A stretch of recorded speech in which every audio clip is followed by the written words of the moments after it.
আসসালামু আলাইকুম, কেমন আছেন সবাই? আশা করি ভালো আছেন। একাডেমিক প্র্যাকটিসের পক্ষ থেকে আপনাদের সকলকে স্বাগত জানাই। আজকে আমরা সপ্তম শ্রেণীর ষান্মাসিক সামষ্টিক মূল্যায়ন 2024 শিল্প সংস্কৃতি নিয়ে তার নমুনা উত্তরগুলো দেওয়ার চেষ্টা করব। তো নমুনা উত্তরের প্রথম যে কাজ 1 দেওয়া ছিল, কাজ 1-এ ছিল বর্ণচক্রের রঙগুলোর সাথে মিলিয়ে বিভিন্ন রঙের ফুল খোঁজার চেষ্টা করেছি এবং কি কি ফুল পেয়েছি আমরা সেই কথাগুলো লিখবো, আর সেই ফুল এবং পাতাগুলোর নাম লিখবো। উত্তর হচ্ছে, আমি বর্ণচক্রের রঙগুলোর সাথে মিলিয়ে বেশ কিছু ফুল সংগ্রহ করেছি এবং পাতার রঙের ক্ষেত্রে রঙের ভিন্নতা না থাকলেও ফুলের রঙে প্রচুর ভিন্নতা রয়েছে। যেমন আমি উজ্জ্বল হলুদ রঙের ও গাঢ় খয়েরি রঙের গাঁদা ফুল সংগ্রহ করেছি। এছাড়াও লাল ও সাদা রঙের ঝরঝরে লাল রঙের জবা, সাদা রঙের ভেলি ফুল, গোলাপি রঙের মোরগ ফুল, নীল গোলাপ ইত্যাদি সংগ্রহ করতে পেরেছি। এটা ছিল প্রথম কাজ 1। এবং দ্বিতীয় কাজ হলো আশপাশের পুনরাবৃত্তিকভাবে অবস্থান করে নকশা তৈরি। এবং আশপাশে পুনরাবৃত্তিকভাবে অবস্থান করে নকশা তৈরি করো, অর্থাৎ কয়েকটা নকশা তৈরি করতে হবে আমাদেরকে। তো এখানে একটা নকশা দেওয়া আছে। এই ধরনের শিল্প সংস্কৃতি বইয়ের দ্বিতীয় অধ্যায়ে কতগুলো নকশা রয়েছে, তারা চাইলে সেই নকশাগুলো করতে পারেন। বিভিন্ন রেখা অঙ্কন করে নকশা রয়েছে, সেই নকশাগুলো করা যায়। এছাড়া আরো অন্যান্য নকশা রয়েছে, সেই নকশাগুলো সেখানে করা যেতে পারে।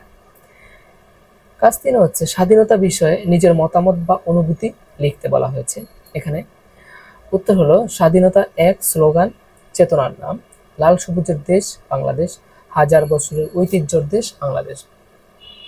এদেশের রক্তাক্ত ইতিহাস রয়েছে। এই ইতিহাস স্বাধীনতার ইতিহাস, আমাদের মুক্তিযুদ্ধের স্বর্ণোজ্জ্বল ইতিহাস। বিশ্ব মানচিত্রে বাংলাদেশ একটি স্বাধীন সার্বভৌম দেশ। আজ আমরা স্বাধীন দেশের নাগরিক। বাংলাদেশে আমাদের প্রিয় মাতৃভূমি। তবে এই স্বাধীনতা সহজভাবে আসে। 1971 সালে এক ভয়াবহ মুক্তিযুদ্ধের ভেতর দিয়ে আমাদের এই বাংলাদেশ স্বাধীনতা অর্জন করেছে। এই সময় সকল শ্রেণী পেশার মানুষ নিজ নিজ ক্ষেত্র থেকেই স্বাধীনতার যুদ্ধে অবদান রেখেছিলেন।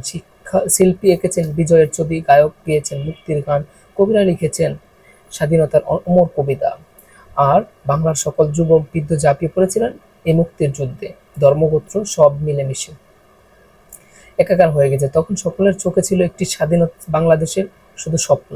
তাই বাঙালি অকুতোভয় চিত্তে এগিয়ে গেছে এবং বীর দর্পে ছিনিয়ে এনেছে স্বাধীনতা।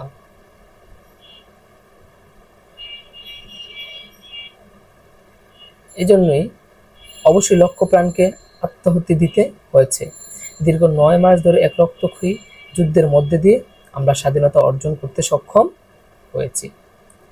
আচ্ছা, এই ছিল কাজ 3-এর ফলাফল। এরপরে চতুর্থ কাজ হলো শিল্পী কামরুল হাসানের শিল্পকর্ম সম্পর্কে যা যা জানেন তা লিখেন। উত্তর হলো কামরুল হাসানের প্রকৃত নাম আবু শরাফ মোহাম্মদ কামরুল হাসান। 1921 সালে জন্মগ্রহণ করেছিলেন, 1988 সালে মৃত্যুবরণ করেছিলেন। তিনি নিজেকে পটুয়া বলে পরিচয় দিতে ভালোবাসতেন। তার একটি শিল্পী কামরুল হাসানের একটি সংগঠন ছিল পটুয়া সমাজ নামে। তিনি 1947 সালে স্নাতক ডিগ্রি পাশ করেন। এই সময় তিনি বয় স্কাউট, শরীরচর্চা, ব্রতচারী আন্দোলন, শিশু সংগঠন মণিমেলা, মুকুল ফৌজ ইত্যাদি কর্মকাণ্ডে যুক্ত ছিলেন। দেশ বিভাগের পর কামরুল হাসান ঢাকায় চলে আসেন এবং শিল্পাচার্য জয়নুল আবেদিনের সঙ্গে মিলে প্রতিষ্ঠা করেন আর্ট শিল্প। তিনি বাংলাদেশে স্বাধীনতা ও অসহযোগ আন্দোলনের সাথে যুক্ত ছিলেন। পাকিস্তানের সামরিক প্রেসিডেন্ট ইয়াহিয়া খানের একটি রক্তপায়ী হিংস্র মুখমণ্ডল একে চারিদিকে আলোড়ন সৃষ্টি করেছিলেন এই কামরুল হাসান। কামরুল হাসানের চিত্রকলার প্রধান উপাদান ছিল নরনারী, পশু পাখি ইত্যাদি। এসবের মধ্য দিয়ে তিনি আবহমান বাংলার গ্রামীণ সমাজের সামগ্রিক রূপ, বাংলার নিসর্গ রূপ, স্বৈরশাসকের অত্যাচার, বাংলাদেশের মুক্তিযুদ্ধ, হানাদার বাহিনীর মনতা ইত্যাদি নিখুঁতভাবে তুলে ধরেছিলেন। এই ছিল কাজ 4-এর ফলাফল।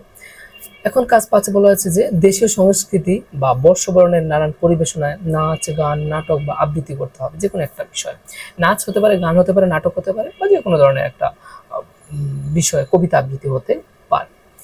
এখান থেকে আপনার যেটা বেশি ভালো লাগে বা যেটার প্রতি আপনার অভিজ্ঞতা ভালো রয়েছে, যে কোনো একটা পরিবেশন করবেন। এটা হলো কাজ 5। ওকে, দেখা হচ্ছে আবার পরবর্তী ভিডিওতে।